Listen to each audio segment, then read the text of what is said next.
Hello, Chairwell students. This is Mr. Strickland. I hope you're doing well and you're being safe.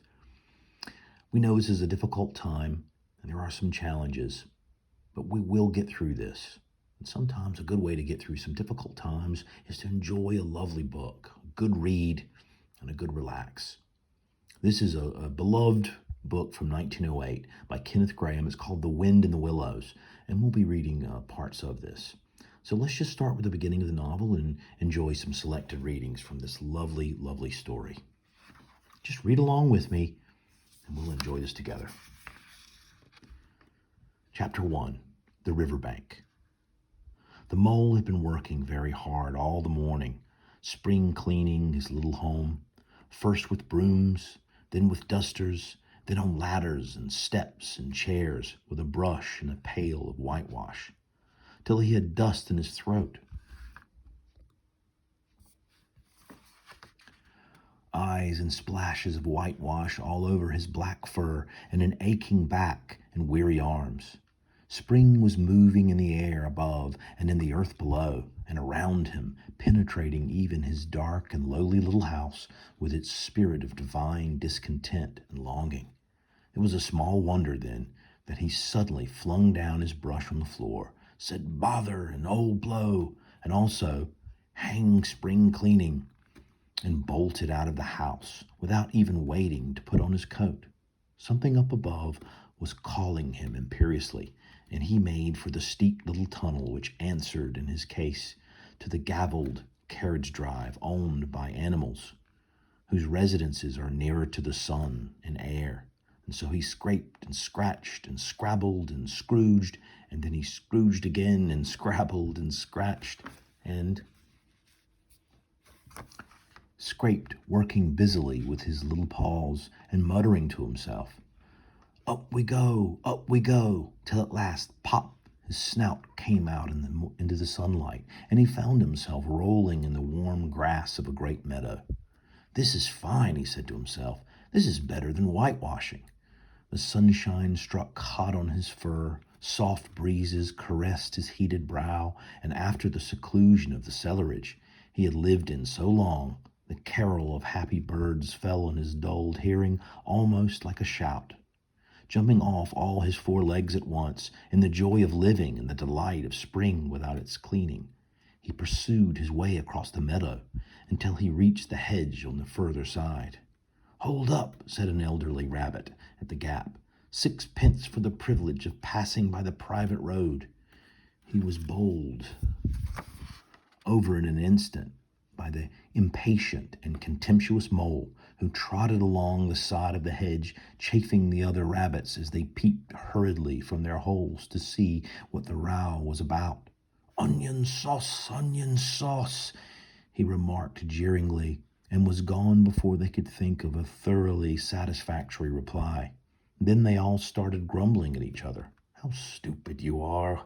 Why didn't you tell him? Well, why didn't you say? And you might have reminded him, and so on in the usual way. But of course, it was then much too late, as is always the case.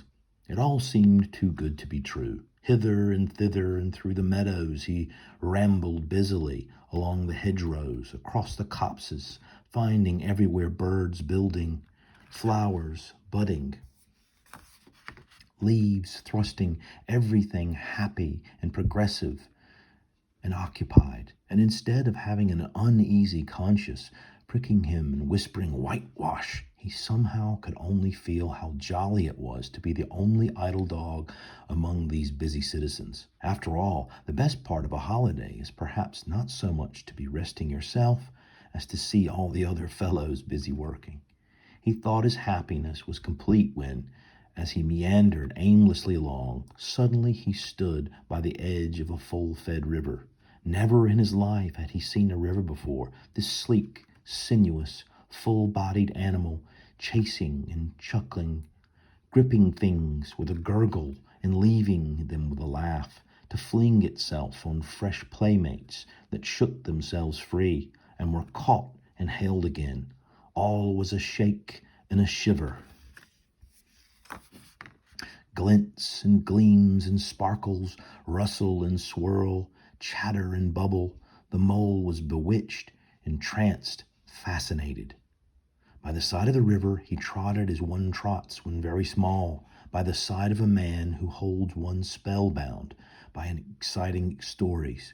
And when tired at last, he sat on the bank, and while the river still chattered on to him, a babbling procession of the best stories in the world, sent from the heart of the earth to be told at last to the insatiable sea.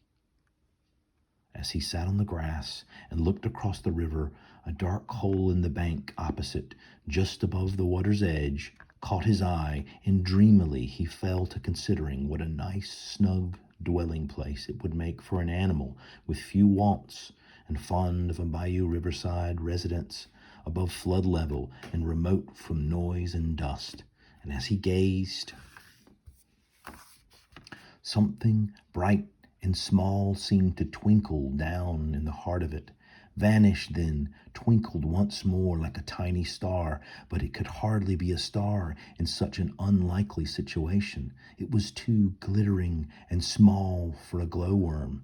Then as he looked, it winked at him, and so declared itself to be an eye, and a small face began gradually to grow up round it, like a frame round a picture, a brown little face with whiskers. Okay, Cherville students, we're going to stop here now and we'll pick up on our reading later. I hope you enjoyed this. If you ever want to read ahead and you're enjoying this, you can find The Wind in the Willows online very easily.